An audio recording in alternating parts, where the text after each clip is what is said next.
शेतकरी बचाव जनआंदोलन समिती भेंडाळ्याच्या वतीने गुरुवारी MIDC-साठी सुपीक जमीन अधिग्रहण करण्याच्या विरोधात शेतकऱ्यांनी भव्य मोर्चा काढत गडचिरोली जिल्ह्यातील चामोर्शी उपविभागीय अधिकारी कार्यालयावर धडक दिली।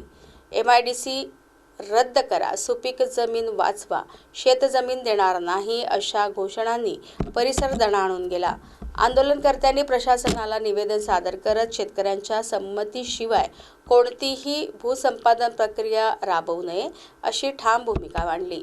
निवेदनात सुपीक बागायती व सिंचनाखालील शेतजमीन कोणत्याही औद्योगिक प्रकल्पासाठी संपादित करू नये, महाराष्ट्र औद्योगिक विकास अधिनियम 1961 अंतर्गत काढण्यात आलेल्या अधिसूचना व नोटीस तात्काळ रद्द कराव्यात अशी मागणी करण्यात आली। तसेच औद्योगिक प्रकल्पासाठी शासनाने पंडित मनविरहित अथवा शासकीय जमीन वापरण्याचा पर्याय स्वीकारावा असेही आंदोलकांनी नमूद केले आहे।